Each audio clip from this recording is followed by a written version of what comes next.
Assalamualaikum warahmatullahi wabarakatuh. Alhamdulillah, kita ucapkan dari lubuk hati yang terdalam sebagai rasa syukur kita kepada Allah Subhanahu wa taala, karena berkat rahmat, taufik, hidayah dan inayahnya lah kita dikaruniai kesehatan serta kemampuan sehingga kita dapat melaksanakan kewajiban-kewajiban kita sebagai muslim, di antaranya menunaikan salat 5 waktu. Selanjutnya, salawat dan salam dengan ucapan Allahumma salli wa sallim ala sayyidina wa maulana Muhammad kita haturkan kepada beliau beserta keluarga, sahabat dan pengikut-pengikut beliau hingga hari kiamat.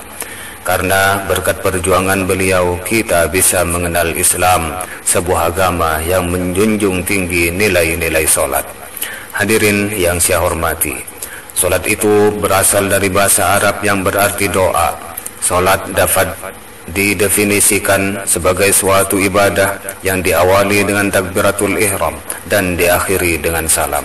Kiranya hadirin sudah tahu betul tentang hal ini. Kenapa? Karena tanpa diberitahu sekalipun, yang namanya salat memang terdiri dari doa-doa dan memang harus didahului dengan takbiratul ihram dan ditutup dengan salam.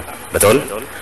Baiklah, maka di sini akan kami sampaikan sisi lain dari salat, yaitu tentang keutamaan-keutamaan yang terkandung di dalamnya, atau efek yang akan timbul setelah melaksanakan salat. Yang pertama, salat itu adalah sebagai penolong. Masa sih salat itu sebagai penolong? Apa gak salah tuh? Ya emang gak salah. Kenapa? Hadirin ingat apa yang dibaca pada waktu duduk di antara dua sujud? Ya, itu jawabannya. Karena semua orang yang sholat pasti berdoa, Ya Allah, ampunilah aku, sayangilah aku, lapangkanlah aku, tinggikan derajatku, berilah aku rizki, berilah aku petunjuk, berilah aku kesehatan, dan berilah aku kemaafan. Maka orang yang sholat dengan serta-merta akan tertolong, karena di dalam sholat sendiri banyak mengandung doa-doa pertolongan. Allah Subhanahu wa ta'ala berfirman, Ya ayyuhalladzina amanu ista'inu bis sabri was salah, innallaha ma'as sabirin. Artinya, hai orang-orang yang beriman, jadikanlah sabar dan sholat sebagai penolongmu. Sesungguhnya Allah beserta orang-orang yang sabar. Al-Quran Surah Al-Baqarah ayat 153.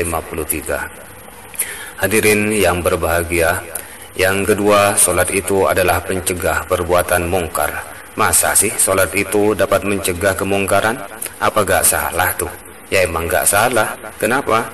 Karena apabila seseorang sholat dengan didahului wudhu yang sebenar-benarnya, kemudian sholat dengan tata cara yang sebenar-benarnya, lalu menyertakan kehusuan yang sebenar-benarnya, maka pasti ia akan menjadi orang yang baik, bahkan tawadu. Kalau sudah begitu, niscaya ia akan merasa jijik dengan perbuatan-perbuatan yang jelek dan maunya menjauh dari perbuatan yang mungkar. Gak percaya? Cobalah sholat khusyuk sekali saja, lalu buktikanlah bagaimana efeknya. Allah Subhanahu wa ta'ala berfirman, Inna sholata tanha 'anil fahsya'i wal munkar wa ladhikrullahi akbar wallahu ya'lamu ma tasna'un. Artinya, sesungguhnya sholat itu dapat mencegah dari perbuatan-perbuatan keji dan mungkar. Al-Quran Surah Al-Ankabut ayat 45. Hadirin yang dirahmati Allah, adapun keutamaan yang ketiga dari sholat yaitu menjauhkan dari sifat kikir. Kebiasaan berkeluh kesah jika sedang susah dan kikir alias pelit jika mendapat nikmat, itu adalah sifat manusia secara umum.